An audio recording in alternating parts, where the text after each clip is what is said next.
Joining us now, Gretchen Carlson, journalist, women's empowerment advocate, and co-founder of the nonprofit organization Lift Our Voices. Gretchen, thank you very much for coming to The Weekend. The obvious first question to you is, you surprised at all that President Trump has filed this libel suit against Rupert Murdoch and News Corp? And how vigorously do you think Mr. Murdoch will fight this? Yeah, I was very surprised. Good morning to both of you. Great to be with you on this Sunday morning. Very surprised because, look, these two guys need each other. I mean, this is how this has worked back and forth, right? I mean, Fox delivers the news that Trump wants and vice versa. And so I was very surprised that Trump would do this. However, this is his MO, right? I mean, He sues any news organization that he doesn't agree with when they, put on stories that are actually factual. And some of them have caved to him, which is problematic. But I'm very surprised that he did it here, because in your introduction, you said that Rupert Murdoch will be deposed and that Trump looks forward to hearing his testimony. Well, the reverse is also true. Right, Trump is the first person that they are going to depose, trust me, if this moves forward. And that opens up an entire can of worms of Trump's relationship with Epstein and so much more Epstein. So this is very cumbersome for both parties. But yes, I was very surprised at this. Yeah, Trump is looking forward to hearing Murdoch testify. We're looking forward to the president testifying also, if they're going to do that. At its heart, this, moving away from Murdoch and Trump a little bit, the Epstein of it all and Trump's, insistence on this, the lawsuit, all of this, at its heart, it's about powerful men and the culture they create, right? This is something you know very well and you fight against. Talk a little bit about how this is just this seems to be more of the same. Well, I actually think this second term of Trump is different as far as his relationship with Fox News and Rupert Murdoch.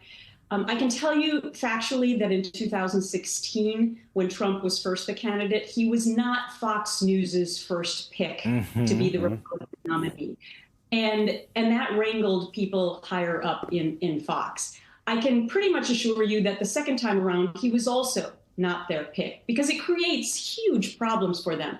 But here's what happens. If Fox does not become the mouthpiece of Trump, the viewers are alienated and they move on to other conservative outlets. So that is a conundrum right now for Rupert Murdoch. But on the flip side, for Donald Trump, Fox News is not going to cover this story now if it's wrapped up in a legal case. So he loses his huge mouthpiece, right? And so it actually is a conundrum for both parties. Gretchen, at the center of this entire conversation should be, but isn't enough, the victims, the people who were trafficked and abused by Epstein. NBC had a story on Friday. Epstein victims say the Trump administration's handling of the case adds to their anguish. And they have a quote from victim Danielle Bensky, who said, "All the work that we did to tell the world what happened to us, it's all being erased." And that's this whole story is tragic, but this is compounding the tragedy, isn't it? Most definitely. And I think when we heard the president call this a hoax earlier this week, that goes to the heart of the matter of what you're talking about. When people have the courage to come forward, and trust me, it's incredibly difficult to come forward. I would know a lot about that. And then to be told that what you're saying is not legitimate and that your entire experience is a hoax. That's a pretty quick way to try to write off a tremendous amount of pain and anguish that these survivors have had. And I would just point out the immense courage that they have had in coming forward. Look, we have made so many strides over the last 9 years since I came forward at Fox News. And when you hear comments like hoax, that is an attempt to try to set back the power of this movement. And as a leader of that movement, I'm here to say that that is not going to work. I mean, there are still hundreds of people who are finding the courage within themselves to come forward and say what happened to them. Danielle said that it feels like the survivors are being erased. It's also them reliving this over and over and over again, right? You talked about, the idea that what happened to them, they have to keep thinking about that all the time. Talk a little bit about that, because I think people, fail to understand that even as we are sitting up here having the conversation, and an important conversation about what happened, these survivors have to over and over and over again live through the things that happened to them, and also knowing that justice was not served for them, right? They did not get what is promised to survivors in this country. Yeah, I would say that the number one thing that survivors want when they come forward is to be legitimized and to receive an apology, right? And so in my situation 9 years ago, I never expected it to receive as much media attention as it did, or to help ignite the latest reiteration of this movement. But the most important thing for me was that when my case settled, Fox News and the parent company apologized to me. Yeah. And that was the most important thing. And of the thousands of survivors that I've spoken to over the years, the number one thing they say is that apology meant so much to them as well, because if they had not received it, they felt like vicariously through me, they received it. The other thing is that so many survivors across our country have been silenced. And that's why I formed my nonprofit, Lift Our Voices, and why I've worked so hard to change laws on Capitol Hill. I've passed 2 bipartisan laws in 2022 to stop the silencing of sexual misconduct survivors through non-disclosure agreements and forced arbitration. So something I'm incredibly proud of is the work that I continue to do to raise up the voices of these innocent, brave people.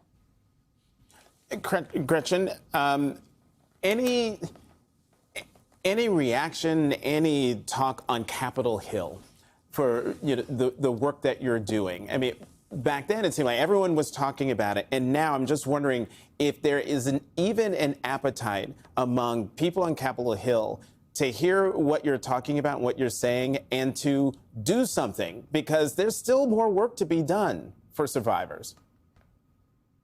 There is, and actually, as our organization continues to work, we fight for all protected classes. We don't just fight for sexual misconduct survivors. So we actually have another bipartisan bill on the Hill right now called Protecting Older Americans Act, which would get rid of the silencing for age discrimination. But we won't be done there. I mean, we continue to try to move on for gender, race, LGBTQ+, disability, et cetera, because we believe that nobody should be silenced in the workplace and that you should have the ability to come forward and tell your story. I mean, the really amazing thing is, and many people forget this, is that I don't own my own story.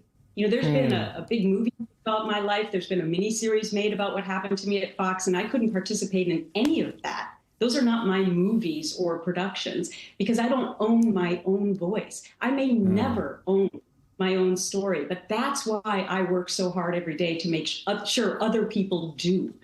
So we have much more work to do on Capitol Hill. We also work at the state level. 3 states now have completely banned NDAs for all workplace toxicity, and that would be New Jersey, California, and Washington State. And we have introduced similar legislation in New York and Connecticut. So sometimes people think that the movement has ceased or it's halted.